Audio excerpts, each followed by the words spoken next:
हाँ सर, भीषण गर्मी के दिन आज आप गौशाला में पहुंचे हैं, गायों को चारा दिया, गुड़ खिलाया है। कैसी व्यवस्था की जा रही है गौशाला में? गौशाला अबोध पशु जो बोल नहीं सकता है, पैर से विकलांग है या आंख से कहीं ना कहीं उसको दृष्टिहीन है, ऐसे पशुओं की जो सेवा होती है उस सेवा में भारतीय जनता पार्टी का हर कार्यकर्ता हर हमेश तैयार रहता है। आपने देखा होगा इसके पहले भी जहां जहां जरूरत पड़ी वहां गायों की सेवा के लिए सभी जनमानस एक होके हमारे हर गांव के अंदर गौशाला स्थापित की। मैं ऐसे सभी जालोर सिरोही वासियों सांचौर वासियों को तहे दिल से धन्यवाद देता हूं कि वो गौ सेवा में आगे आ रहे हैं और गौ सेवा के लिए अपने जीवन का जो कमाई का कुछ अंश है वो अंश गायों के प्रति श्रद्धा से अर्पित करते हैं और गौ माता उनको आशीर्वाद देती है। ऐसे धन्य सेठों को भी मैं धन्यवाद दूंगा जो गौ माता के प्रति अपनी भावना प्रकट करके ऐसे अच्छे शेड बना के या मशीनरी देके उनके प्रति जो भाव प्रकट है वो भाव और सेवा का भाव लेके चल रहे हैं और उनकी सेवा कर रहे हैं। ऐसे लोगों को भी मैं नमन करूंगा।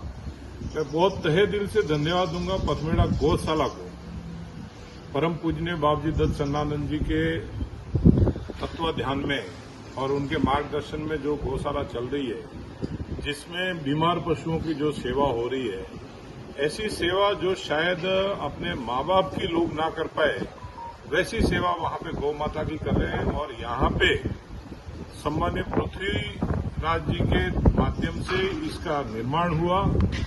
लिम्पी के समय में यहाँ पे गौवंश की सेवा शुरू की थी।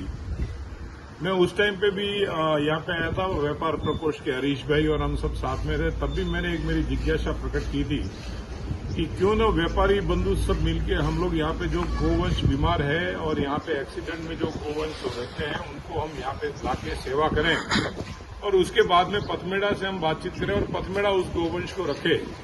आज उस प्रोजेक्ट को साकार होते हुए देखते हुए मुझे बड़ा आनंद और हर्ष हो रहा है कि इन व्यापारी बंधुओं ने सहयोग रखा और पथमेड़ा गौशाला ने इसमें मार्गदर्शन में ये सारा निर्माण हो रहा है। ये बहुत अच्छा काबिले तारीफ कार्य हो रहा है।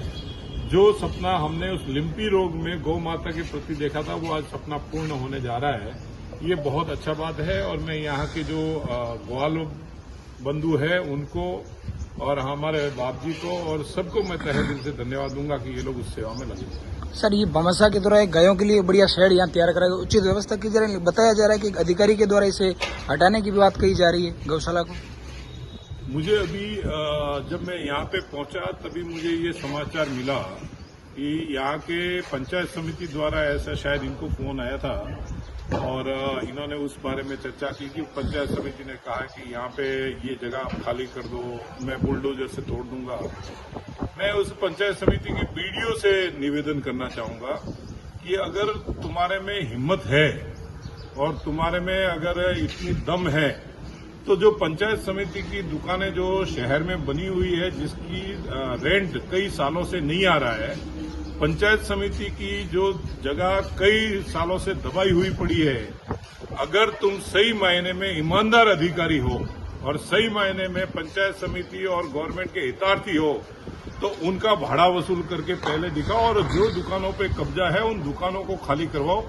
अबोध पशु जो बोल नहीं सकता है, जो एक्सीडेंट में यहाँ पे जिसने अपना पैर गुंवाया है और ये लोग जो उसकी सेवा कर रहे हैं, उस गाय के आशियाना को तोड़ने के लिए अगर वीडियो बुलडोजर की बात करता है तो ये बड़े शर्म की बात है। भारतीय जनता पार्टी के राज में गौ माता को हमेशा श्रद्धा से और गौ माता को हमेशा ऊपर माना है। गौ माता के लिए भारतीय जनता पार्टी काम कर रही है और यहाँ पे भारतीय जनता पार्टी की सरकार है। ये जो वीडियो तुच्छ धमकियां अगर किसी के कहने से दे रहा है और इस जमीन पे कब्जा करने की कोशिश कर रहा है तो वीडियो खुद सोच ले, इन गौ माता की हाय उसको लगेगी और शायद उस हाय से वो भी नहीं बच पाएगा। अगर इसने इसकी तरफ आंख भी उठा के देखी तो हम सब इस गौ माता के संरक्षण के लिए साथ में है और जो भी एक्शन लेना पड़ेगा लेंगे। उस वीडियो को काम करना है तो जाके पंचायत समिति की दूसरी जमीनों पे काम करें, ऐसी धमकियां यहाँ देने की जरूरत नहीं। सर, लोकसभा चुनाव अंतिम चरण में है, चुनाव परिणाम की तारीख भी नजदीक आ गई, परिणाम किस प्रकार देखते हैं? परिणाम में 100% नरेंद्र मोदी जी तीसरी बार प्रधानमंत्री बनने जा रहे हैं। जालोर सिरोही की सीट भारी बहुमत से भारतीय जनता पार्टी जीत रही है। आदरणीय लुम्बा राम जी हमारे यहाँ का प्रतिनिधित्व करेंगे और लोकसभा के अंदर किसानों की आवाज बन के उठेंगे और वहां पे किसान, गौमाता, गरीब की जो भी समस्या होगी उस समस्याओं की चर्चा करके यहाँ का जो हक है उस हक को दिलवाने के लिए वहां केंद्र सरकार से लेके आएंगे और मोदी जी के नेतृत्व में पुनः भारतीय जनता पार्टी की सरकार देश के अंदर नए विकास के आयाम, सबका साथ, सबका विकास, सबका विश्वास, सबका प्रयास, उसी की तर्ज पे हम आगे बढ़ेंगे और उसको हम वापस साकार करेंगे। दुनिया के अंदर भारत पूर्ण शक्ति से आगे बढ़ रहा है और वापस विश्व गुरु बनने की ओर जो अटल बिहारी वाजपेयी जी ने घोषणा की थी उसके अंदर खरा उतरेगा।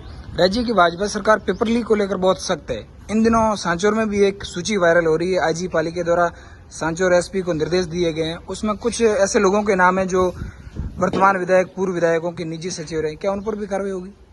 भारतीय जनता पार्टी ने पहले ही भजनलाल जी सरकार ने घोषणा की थी, जब सरकार नहीं बनी थी तब भी, कि जो पेपर लीक मामले में जिन गरीब बच्चों के साथ में अन्याय हुआ है उसको न्याय दिलवाएंगे और जिन लोगों ने इसके अंदर लिप्त है उनके खिलाफ सख्त से सख्त कार्रवाई होगी। वो चाहे कोई भी हो, ये सरकार ऐसे माफिया गिरोह को खत्म करने के लिए जो भी जांच के कदम उठाए हैं, निष्पक्ष जांच करके उन दोषियों को सजा मिलेगी और जो दोषियों को छुपाने में अगर कहीं कोई साजिश करता भी होंगे तो उसके ऊपर भी कार्रवाई।